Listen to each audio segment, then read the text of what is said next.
Assalamualaikum warahmatullahi wabarakatuh. Perkenalkan, saya Iksan Ansari dari kelas 5G dengan NPM 2235102116. Di sini saya akan menjelaskan tentang JavaScript pada pertemuan ketiga. Yaitu di sini membahas tentang array. Sebenarnya apa sih itu array? Yaitu didefinisikan yaitu struktur data yang digunakan untuk menyimpan kumpulan data dengan tipe data yang sama atau berbeda. Contoh dalam kehidupan sehari-hari yaitu daftar belanja, daftar nilai siswa, dan lain-lain. Kemudian mengapa array itu penting? Yaitu karena efisiensi dalam mengelola data yang banyak, memudahkan manipulasi data. Kemudian membuat array, ini salah satu contohnya yaitu kita membuat suatu variabel dengan let buah dan isi array-nya itu ditandai dengan buka kurung siku, yaitu ada apel, pisang, mangga. Kemudian ada array kosong, di sini juga ada sebuah variabel kosong dengan array-nya tidak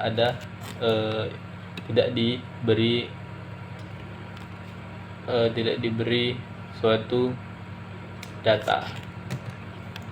Kemudian mengakses elemen array, yaitu mengaksesnya bisa menggunakan console log. Kemudian kita panggil variabelnya, yaitu di sini sebuah variabel buah, maka di sini dipanggil dengan console log buka kurung buah, dan di sini lebih spesifik yaitu pada indeks 1. Jadi bila hasil dari outputnya itu pisang, karena kalau array ini dihitung dari indeks, yaitu apel ini termasuk indeks ke-0, pisang ke-1, dan mangga ke-3. Tapi kalau ditanya panjang dari data, yaitu ada 3. Tapi kalau dari segi indeks ini ada 2 karena dimulai dari 0. Kemudian menambahkan elemen, yaitu bisa menggunakan metode push, yaitu menambahkan elemen ke akhir array. Contohnya di sini membuat suatu variabel dengan nama buah, yaitu isinya ada apel dan pisang. Yaitu kita bisa menambahkannya dengan kita panggil nama variabel kita yaitu buah, kemudian .push apa yang ingin kita tambahkan. Maka bila kita panggil console log nama variabel buah, maka outputnya akan menjadi apel, pisang, dan mangga karena kita menggunakan metode push. Dia menambahkan di akhir array. Kemudian yang kedua yaitu ada unshift, yaitu menambahkan elemen ke awal array. Sama seperti yang tadi, membuat variabel yaitu ada pisang, mangga, kemudian kita panggil variabel yang sudah kita buat yaitu dengan buah, unshift, kemudian kita isi data yang ingin kita tambahkan, yaitu sini apel. Maka bila kita panggil console log buah, maka outputnya akan menjadi apel, pisang, mangga karena kita menggunakan metode unshift. Dia akan menambahkan ke awal array-nya. Kemudian ada menghapus elemen, yaitu dengan metode pop, yaitu menghapus elemen terakhir. Di sini kita buat suatu variabel let, ada datanya itu apel, pisang, mangga. Bila kita panggil variabel dengan metode pop, maka otomatis bila kita panggil console log buah, maka outputnya akan menjadi apel dan pisang karena mangga itu sudah dihapus dengan metode pop karena dia menghapus elemen terakhir. Selanjutnya ada menghapus dengan cara menggunakan metode shift, yaitu menghapus elemen pertama. Di sini kita punya variabel buah dengan apel, pisang, mangga. Kemudian kita panggil variabelnya buah dan .shift, yaitu menghapus elemen pertama. Maka bila kita console log buah, outputnya menjadi pisang dan mangga. Karena indeks pertama itu apel, kita menggunakan metode shift sehingga apel ini terhapus. Kemudian mengubah elemen, yaitu bisa menggunakan seperti contoh ini, yaitu kita mempunyai variabel buah dengan apel, pisang, dan mangga. Kemudian kita ingin mengubah pada indeks ke-1, yaitu caranya dengan buah, buka kurung siku, indeks berapa yang ingin kita ubah. Contoh di sini 1. Maka yang akan kita ubah itu pisang karena indeks itu dimulai dari 0. Jadi kita buka sini indeks 1 sama dengan jeruk. Maka bila kita konsol log buah, maka outputnya akan menjadi apple, jeruk, dan mangga. Karena di sini kita sudah ubah indeks ke-1-nya menjadi jeruk. Kemudian function JavaScript, yaitu JavaScript yaitu ada length, properti yang menunjukkan jumlah elemen dalam array. Yaitu di sini kita punya variabel dengan nama cars, yaitu datanya ada Honda, Toyota, BMW. Kemudian kita console log dengan cara kita panggil variabelnya, baru kita masukkan properti length. Maka dia akan menghasilkan output 3, karena kalau kita hitung secara indeks ini ada 2, tapi kalau kita hitung dengan cara panjang data, yaitu dimulai dari 1, 2, dan 3, maka outputnya menjadi 3. Kemudian ada index of, yaitu mengembalikan indeks pertama dari elemen yang ditentukan atau -1 jika tidak ditemukan. Contohnya di sini constant number. Datanya ada 10, 20, 30, 40. Kemudian kita buat lagi const index sama dengan numbers index of 30. Maka bila kita console log indeksnya, maka outputnya 2. Kenapa 2? Karena ini ada di indeks kedua, yaitu 0, 1, 2. Makanya outputnya 2. Kemudian ada for each, yaitu melakukan iterasi pada setiap elemen dalam array. Itu di sini buat suatu variabel, yaitu numbers dengan datanya 1, 2, 3, 4, 5. Kemudian kita panggil numbers dot for each number. Kemudian sama dengan tanda panah ini. Kemudian kita panggil console log number kali 2.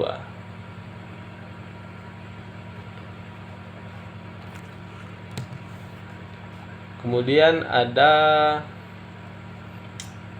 map, yaitu membuat array baru dengan hasil transformasi setiap elemen. Yaitu di sini kita punya variabel numbers dengan datanya 1, 2, 3, 4, 5. Kemudian kita buat lagi variabel baru, yaitu const square numbers sama dengan numbers.map number, yaitu number kali number. Maka bila kita console log square numbers, maka outputnya akan 1, 4, 9, 16, 25. Karena dia setiap data ini dikali dengan number itu sendiri. Jadi kalau ini 1 kali 1 ya 1, 2 kali 2 4, 3 kali 3 9, dan seterusnya sampai 5 kali 5 25. Itu fungsi dari map. Kemudian masuk ke pembahasan, yaitu tentang looping di JavaScript. Apa itu looping? Yaitu pengulangan kode secara berulang-ulang. Jenis looping yaitu ada for, ada while, dan ada do while. Looping for, ini masuk langsung ke contoh, yaitu kita buat for let i sama dengan 0. Kita definisikan ini sebuah variabel i dengan nilainya 0, dan i lebih kecil dari 5, maka akan melakukan i++, yaitu increment. Jadi console log i. Maka selagi i itu 0, selagi 0 ini belum lebih besar dari 5, masih lebih kecil, maka dia akan terus melakukan iterasi, melakukan perulangan sampai i ini tidak boleh lebih besar dari 5. Jadi seperti itu. Kemudian masuk juga ke looping while. While sama juga di sini langsung ke contohnya, yaitu ada kita buat variabel i sama dengan 0. Kemudian while i lebih kecil dari 5, maka kita konsol log i increment. Jadi bila i ini masih lebih kecil dari 5, maka dia akan melakukan increment, akan menambahkan. Jadi ibaratkan ini mulai dari 0, 0 apakah lebih kecil dari 5? Ya, maka dia akan melakukan perulangan sampai i ini tidak boleh lebih besar dari 5. Bila lebih besar, maka proses ini akan berakhir atau berhenti, tidak dilanjutkan. Kemudian ada while. Contohnya itu sama juga, di sini ada variabel i, tapi di sini ada penulisan sintaks yang berbeda. Itu di sini kita buat do buka kurung kurawal, kemudian konsol log i dan i increment.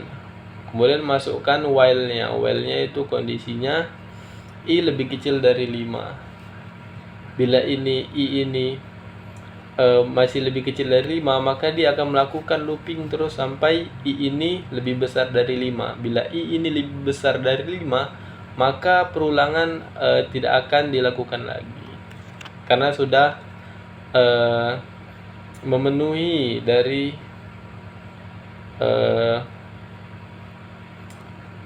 tujuan dari perulangan ini.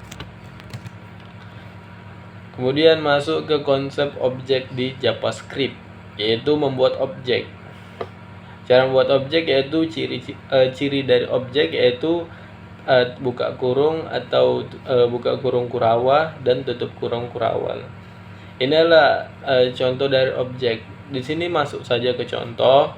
Kita membuat variabel person, yaitu dengan objeknya, name-nya yaitu John Doe, dan di sini ada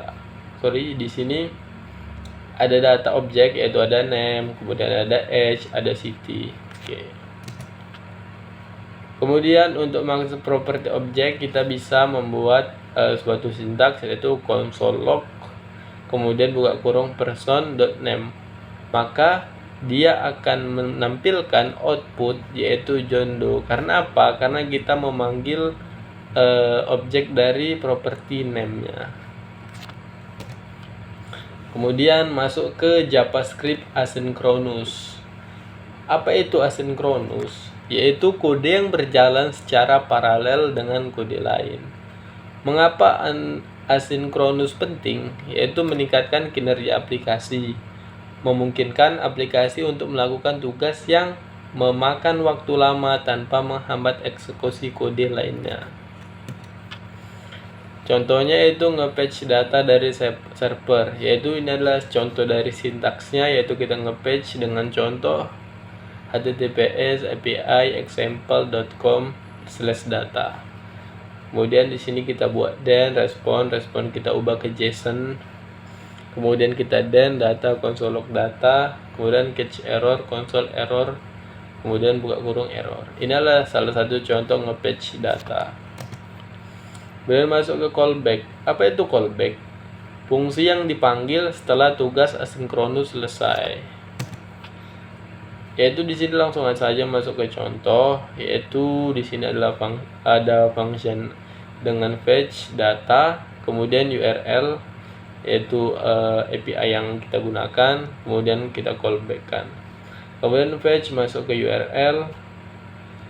Dan sini buat suatu then response JSON, kita ubah ke JSON dulu, kemudian datanya kita callback data, kemudian kita catch error callback error bila kondisinya error.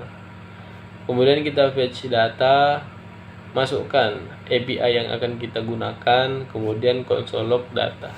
Ini adalah salah satu contoh dari callback. Kemudian ada promise. Apa itu promise? Yaitu objek yang mewakili hasil dari operasi asynchronous. Contoh promise yaitu seperti ini, yaitu ada kita buat variabel namanya const promise. Kemudian kita fetch data menggunakan API yang akan kita gunakan. Contohnya di sini ada https api example.com/data. Kemudian promise dan respon JSON ini diubah ke JSON, kemudian diambil datanya, Kemudian bila terjadi error, yaitu console error dan error. Inilah contoh dari sintaks promise. Kemudian ada asynchronous atau await. Apa itu asynchronous atau await? Asynchronous yaitu menandakan sebuah fungsi sebagai asinkronus. Fungsi ini selalu mengembalikan sebuah promise. Kemudian await. Apa itu await? Yaitu digunakan di dalam fungsi asinkronus untuk menunggu sebuah promise selesai. Contoh asinkronus async atau await, yaitu di sini ada async function fetch data. Masukkanlah di sini membuat variabel response. Di sini ada await, yaitu menunggu sesuai dengan definisi tadi wait, kemudian kita fetch, kemudian masukkan API yang akan kita gunakan, kemudian kita buat lagi variabel yaitu dengan const data await response JSON, kemudian kita return datanya, kemudian kita buat lagi variabel data, kemudian await fetch data, kemudian kita console log data. Mungkin sekian presentasi yang bisa saya sampaikan. Bila ada kekurangan dalam penyampaian, saya mohon maaf. Saya akhiri. Assalamualaikum warahmatullahi wabarakatuh.